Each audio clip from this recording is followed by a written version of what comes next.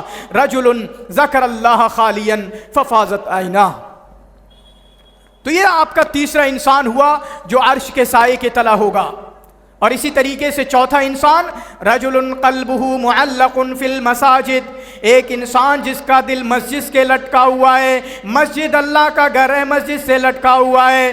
سارے لوگ، الیکشن کا ٹائم ہے، الیکشن کی باتیں کر رہے ہیں، لوگ الیکشن کے پیچھے پڑے ہوئے ہیں، ہمارا نیتا جیت جائے، ہمارا نیتا جیت جائے. لوگ مسجدوں میں نہیں آ رہے ہیں، الیکشن چل رہا ہے، پانچوں ٹائم کی نمازیں چھوڑ دی گئی ہیں، کوئی مسجد میں آنے والا نہیں ہے. لیکن وہ نوجوان، رجل، ایک نوجوان اس میں ایسا بھی تھا جو دنیا سے کٹ کر شادیاں چل رہی ہیں، شادیوں کی بنیاد پر وہ نمازیں نہیں چھوڑتا ہے. پارٹیاں چل رہی ہیں، پارٹیوں کی بنیاد پر وہ نمازیں نہیں چھوڑتا ہے. الیکشن ہو رہے ہیں، ہونے دو، ان کی بنیاد پر وہ نمازیں نہیں چھوڑتا ہے. اس کا دل کہاں لگا ہوا ہے؟ رجل قلبہ معلق فی المساجد، اس کا دل اللہ کی مسجد سے لٹکا ہوا ہے، مسجد سے لٹکا ہوا ہے. مسجد میں وہ نماز پڑھتا ہے، مسجد میں قرآن کی تلاوت کرتا ہے، مسجد میں ذکر کرتا ہے. میرے بھائیوں، دوسرے لوگ دنیا کی چیزوں میں پڑے ہوئے ہیں، لیکن اس کو اللہ یاد ہے،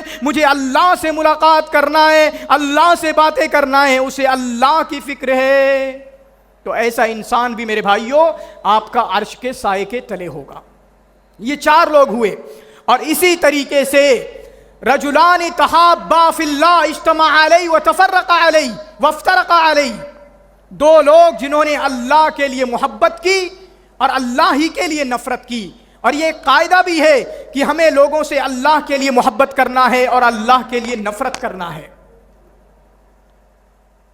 ایک انسان ہوتا ہے، وہ گاؤں میں نیک ہے، بہت نیک ہے، اور ہم اس سے صرف اس لیے محبت کرتے ہیں کیونکہ وہ نیک ہے، وہ نمازی ہے. ہمیں ضرورت ہے میرے بھائیوں اس طرح کا کام کرنے کی. لیکن سماج میں الٹا بھی چلتا ہے کہ جو انسان نیک ہوتا ہے ہم اس سے نفرت کرتے ہیں. اور یہ نفرت کرنے والا جو انداز ہے وہ سائیکولوجیکل ہوتا ہے. کیوں ہم نفرت کرتے ہیں؟ وہ انسان نمازی ہے اور ہم نمازی نہیں ہیں، تو ہمیں وہ سمجھ میں نہیں آتا. وہ جلسوں میں شریک ہوتا ہے، وہ اچھے کام کرتا ہے، تو ہم اس کی برائی کرتے ہیں، بڑا حاجی بننے چلا ہے. یا لڑکیاں آپس میں، مہلائیں آپس میں کہتی ہیں بڑی حجن بننے چلی ہے، اس کا مذاق اڑاتی ہیں کیونکہ وہ الگ ہو گیا ہے تھوڑا سماج سے. اپنے آپ کو اس نے الگ بنایا ہے، کسی کی داڑھی نہیں ہے، اس نے داڑھی رکھ لی ہے. دوستوں کے سرکل میں کوئی نماز پڑھنے نہیں آتا، وہ نماز پڑھنے آتا ہے. لڑکیوں میں کوئی پردہ نہیں کرتی، وہ پردہ کرتی ہے، تو اس کو الگ سمجھا جاتا ہے اور اس سے نفرت کی جاتی ہے، اس کی برائی کی جاتی ہے. لیکن ہم کوشش کریں کہ ایسے تمام نیک انسانوں سے محبت کرنے کی کوشش کریں. نیکوں وقاروں کے خلاف اللہ کی قسم میں جانتا ہوں ایسے بہت سارے کیسز جہاں پر لوگ نفرت کرتے ہیں، لیکن آپ کو پتا ہے کہ یہ انسان نیک ہے اور اس سے محبت کرنے کی کوشش کریں. ارے کون ہے جس سے گناہ نہیں ہوتا؟ کون ہے جس سے غلطی نہیں ہوتی؟ لیکن اس سے غلطی ہو گئی اور گاؤں والے اس کو پریشان کرتے ہیں، اس کو بدنام کرتے ہیں. لیکن آپ کو پتا ہے پہلے تو چلو اس کی غلطی ہے یا نہیں ہے، ایک غلطی ہے بھی، تو آپ اس کو معاف کریے اور اس کی 99 بھلائیوں کے لیے، 99 اس کی اچھائی کے لیے آپ اس سے محبت کریے. اللہ کی قسم، گاؤں والوں سے ہٹ کے، قصبے والوں سے ہٹ کے آپ کو برائی کرنے کی ضرورت نہیں ہے آپ اس سے محبت کریے. کس کے لیے؟ اللہ کے لیے. تو ہم اللہ کے لیے لوگوں سے محبت کرنے کی کوشش کریں. کیوں؟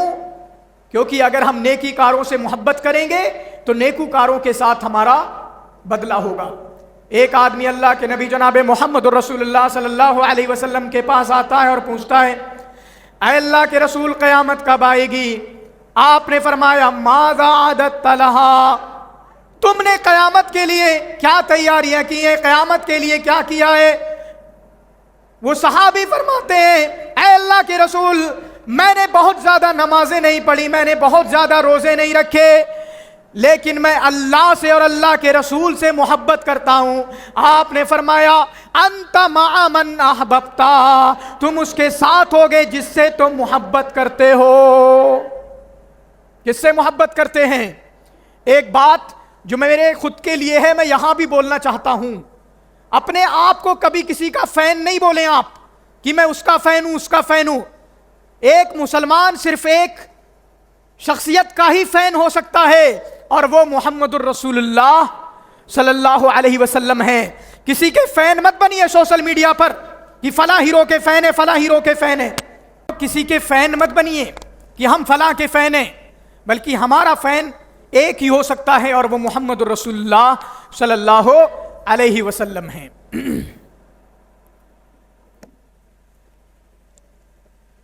اور اسی طریقے سے ایک وہ انسان بھی ہوگا رجل دعته ذات امرات و جمال ذات منصب و جمال، وہ انسان جس کو کسی منصب اور عہدے والی عورت نے بلایا لیکن اس نے انکار کر دیا، تو ایسا انسان بھی آپ کا عرش کے سائے کے تلے ہوگا.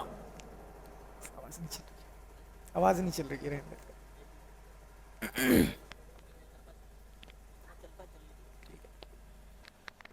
ذات منصب و جمال، لیکن وہ انکار کر دیتا ہے اور گناہوں سے بچ جاتا ہے. اور 7ویں نمبر پر وہ انسان بھی اس کو اللہ کے عرش کے سائے کے تلے جگہ دی جائے گی. رجل تصدق بصدقۃ فاخفاها حتى لا تعلم شماله ما تنفق يمينه، وہ انسان جس نے کوئی صدقہ کیا لیکن اس کو چھپا کر صدقہ کیا، کسی کو پتہ نہیں چلا، تو ایسا انسان بھی اللہ کے عرش کے سائے کے تلے جگہ پائے گا. آج میرے بھائیوں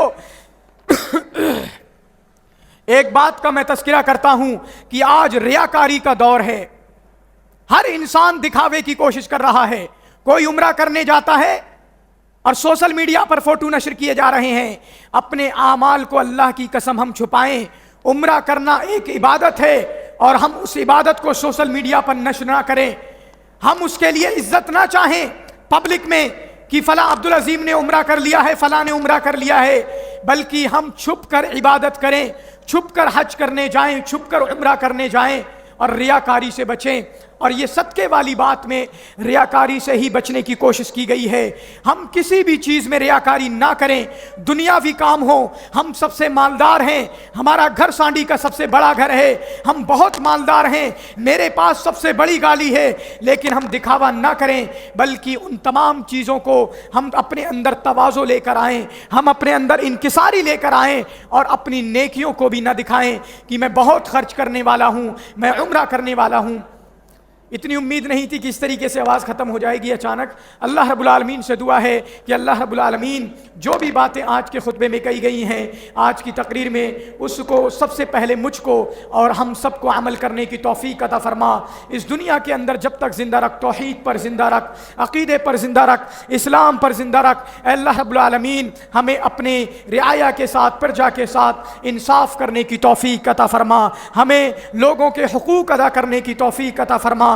ہمیں نیک بنا، ہمیں متقی بنا، ہمیں پرہیزگار بنا، ایک پکا مومن نوجوان بنا، تاکہ عرش کے سائے کے تلے ہمیں جگہ مل سکے. ہم اللہ رب العالمین کے لیے کام کریں، اللہ رب العالمین سے ڈریں، اللہ کا تقوی اپنے دلوں کے اندر آئیں. اگر برائی ہمارے سامنے آ رہی ہے تو ہم یہ کہہ کر ٹھکرا دیں انی اخاف اللہ، میں اللہ سے ڈرنے والا ہوں. اللہ رب العالمین اس دنیا کے اندر جب تک زندہ رکھ، توحید پر زندہ رکھ، عقیدے پر زندہ رکھ، احسان پر زندہ رکھ. وآخر دعوانا ان الحمد للہ رب العالمین.